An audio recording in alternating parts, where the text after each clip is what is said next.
Fort Dearborn was an United States fort built in 1803 beside the Chicago River, in what is now Chicago, Illinois. It was constructed by troops under Captain John Whistler and named in honor of Henry Dearborn, then United States Secretary of War. The original fort was destroyed following the Battle of Fort Dearborn during the War of 1812. And a new fort was constructed on the same site in 1816. By 1837, the fort had been decommissioned. Parts of the fort were lost to both the widening of the Chicago River in 1855, and a fire in 1857.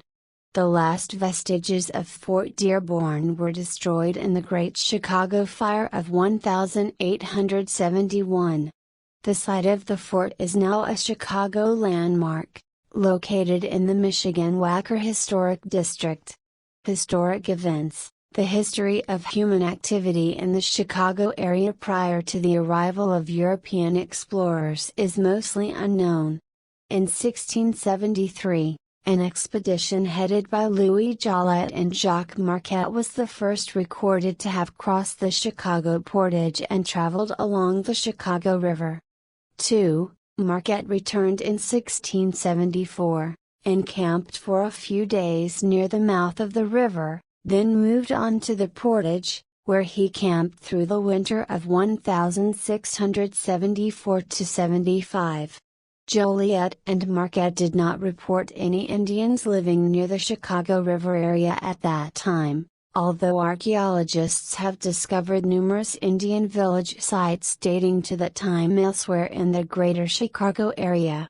2 of De La Salle's men built a stockade at the Portage in the winter of 1682–1683. In 1682, René Robert Cavelier, Sire de La Salle had claimed a large territory, including the Chicago area, for France. In 1763, following the French and Indian War, the French ceded this area to Great Britain, and it became a region of the province of Quebec. Great Britain later ceded the area to the United States, at the end of the American Revolutionary War, although the Northwest Territory remained under de facto British control until about 1796. Following the Northwest Indian War of 1785–1795, the Treaty of Greenville was signed at Fort Greenville, now Greenville, Ohio, on August 3, 1795. As part of the terms of this treaty, a coalition of Native Americans and frontiersmen, known as the Western Confederacy, turn over to the United States large parts of modern-day Ohio, Michigan, Indiana, Wisconsin, and Illinois. This included the 6 square miles centered at the mouth of the Chicago River,